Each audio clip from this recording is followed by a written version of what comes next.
हरियाणा की कांग्रेस की सियासत में भूपेंद्र हुड्डा फैमिली पिछले 9 महीने से सिर्फ एक ही प्रयास कर रही है और वो प्रयास है सीएलपी का पद हथियाना। भूपेंद्र हुड्डा को सीएलपी बनाने के लिए बाप बेटा की जोड़ी हर मुमकिन कोशिश कर रही है। ये अलग बात है कि राहुल गांधी भूपेंद्र हुड्डा को हरी झंडी नहीं दिखा रहे हैं और उनको लगातार टरकाने का काम कर रहे हैं, लेकिन हुड्डा फैमिली की ये ताकत जरूर कही जाएगी कि उन्होंने दूसरे किसी नेता को भी सीएलपी नहीं बनने दिया है। अब हुड्डा फैमिली को इस बात का खौफ हो गया है, इस बात का डर हो गया है कि हरियाणा प्रदेश कांग्रेस के पद के ऊपर रणदीप सुरजेवाला आ सकते हैं। रणदीप सुरजेवाला का नाम सुनते ही हुड्डा फैमिली के कान खड़े हो जाते हैं, उनमें घबराहट फैल जाती है, क्योंकि उन्हें इस बात का एहसास है कि अगर रणदीप सुरजेवाला प्रदेश सदस्य बन गए तो उनकी सियासी दुकान बंद हो जाएगी। नमस्कार, मैं हूं कुलदीप सुनन। आज हम खरी खरी न्यूज में चर्चा करेंगे हुड्डा फैमिली की उस चिंता की, हुड्डा फैमिली के उस डर की जो उनकी रातों की नींद हराम करने का काम कर रहा है और उनका दिन का चैन छीनने का काम कर रहा है।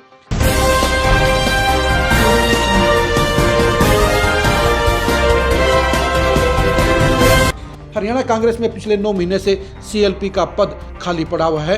वहीं पर पिछले 9 महीने में हरियाणा कांग्रेस के अध्यक्ष उदय भान भी घर बैठे हुए हैं।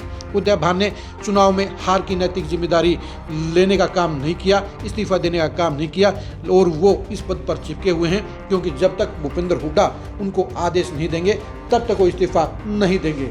उदय भान को एहसास हो चुका है, पता लग चुका है कि उनकी छुट्टी होने वाली है, इसलिए वो पिछले 9 महीने से कोई भी कांग्रेस के लिए वर्किंग नहीं कर रहे हैं। लेकिन हम बात कर रहे थे हुड्डा फैमिली की। हुड्डा फैमिली को सीएलपी का पद हर हाल में चाहिए और यही वजह है कि इस पद को हासिल करने के लिए भूपेंद्र हुड्डा और दीपेंद्र हुड्डा हर मुमकिन कोशिश कर रहे हैं, हर दरवाजे को खटखटाने का काम कर रहे हैं, लेकिन इसके बावजूद राहुल गांधी नहीं पिघल रहे हैं। हुड्डा फैमिली को इस बात का डर भी है कि अगर किसी जाट नेता को प्रदेश सदस्य बना दिया गया तो फिर सीएलपी का पद उन्हें हरगिज नहीं मिलेगा। इसलिए इस पद पर किसी गैर जाट नेता को बैठाने के लिए ही हुड्डा फैमिली लॉबिंग कर रही है।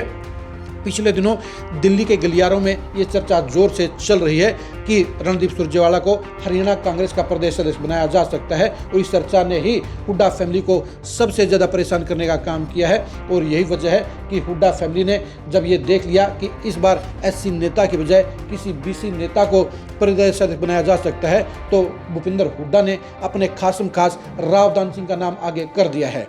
हुड्डा फैमिली इस बात को लगातार आगे बढ़ाने का काम कर रही है, लगातार अपने सिस्टम के जरिए राहुल गांधी तक पहुंचाने का काम कर रही है कि बीजेपी की काट के लिए हरियाणा में इस बार किसी बीसी नेता को प्रदेश सदस्य बनाना सबसे बेहतर रहेगा।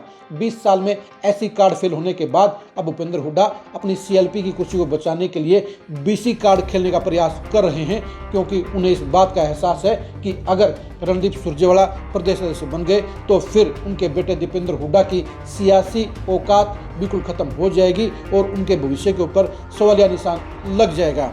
यही वजह है कि दीपेंद्र हुड्डा ने भी अपने पिता की मदद करने के लिए पूर्व मंत्री सुबीर कटारिया के बेटे निशित कटारिया को युवा कांग्रेस का प्रदेश सदस्य बनाने के लिए भरपूर कोशिश की और उन्हें ये पद दिलवाने का काम अंजाम दिया, क्योंकि दीपेंद्र हुड्डा और भूपेंद्र हुड्डा अब दिल्ली दरबार में इस बात को फैलाएंगे कि जब युवा कांग्रेस का प्रदेश अध्यक्ष जाट है तो ऐसे में मेन बॉडी का प्रदेश अध्यक्ष जाट किसी कीमत पर नहीं होना चाहिए, यानी दोनों पद जाट को नहीं देने चाहिए। लेकिन भूपेंद्र हुड्डा ये भूल जाते हैं कि सीएलपी का पद भी प्रदेश सदस्य के बराबर है, बल्कि उससे ज़्यादा पावरफुल है। ऐसे में क्या सीएलपी के पद के ऊपर बीसी नेता को बैठाकर क्या जाट नेता को प्रदेश सदस्य नहीं बनाना चाहिए? लेकिन भूपेंद्र हुड्डा और दीपेंद्र हुड्डा दोनों की कोशिश यही है कि किसी बीसी नेता को यानी दान सिंह को प्रदेश सदस्य बना दिया जाए और सीएलपी की कुर्सी वो भूपेंद्र हुड्डा के पास बरकरार रहे। भूपेंद्र हुड्डा और दीपेंद्र हुड्डा सबसे ज़्यादा इसी बात से चिंतित हैं कि अगर रणदीप सुरजेवाला प्रदेश सदस्य बन गए तो एक तरफ जहां जाट वोट बैंक उनसे खिसक जाएगा, वहीं पर कांग्रेस की पॉलिटिक्स के ऊपर उनकी चौधर और 20 साल का वर्चस्व भी खत्म हो जाएगा। इसलिए हर कीमत पर वो रणदीप सुरजेवाला को इस पद से दूर रखना चाहते हैं। अब देखने की बात ये रहेगी कि राहुल गांधी क्या सामाजिक न्याय के नाम पर हरियाणा में किसी बीसी नेता को चौधर देने का काम करते हैं, या हरियाणा में कांग्रेस की मजबूती के लिए और भूपेंद्र हुड्डा के सिस्टम को खत्म करने के लिए रणदीप सुरजेवाला को हरियाणा कांग्रेस का प्रदेश सदस्य बनाने का फैसला लेते हैं। आप हरियाणा कांग्रेस की बेहतरी के लिए किसको सबसे बेहतर प्रदेश सदस्य मानते हैं, इसके बारे में कमेंट करके जरूर बताइए। कांग्रेस की बेहतरी के लिए कौन सा नेता सबसे बेहतर साबित हो सकता है, इसके बारे में राय दीजिए। क्या कांग्रेस को इस बार एससी नेता के बजाय BC या जाट नेता को प्रदेश अध्यक्ष नहीं बनाना चाहिए, इसके बारे में अपनी राय दीजिए। आप हमारे फेसबुक पेज को फॉलो कीजिए, आप हमारे यूट्यूब चैनल को सब्सक्राइब कीजिए। नमस्कार।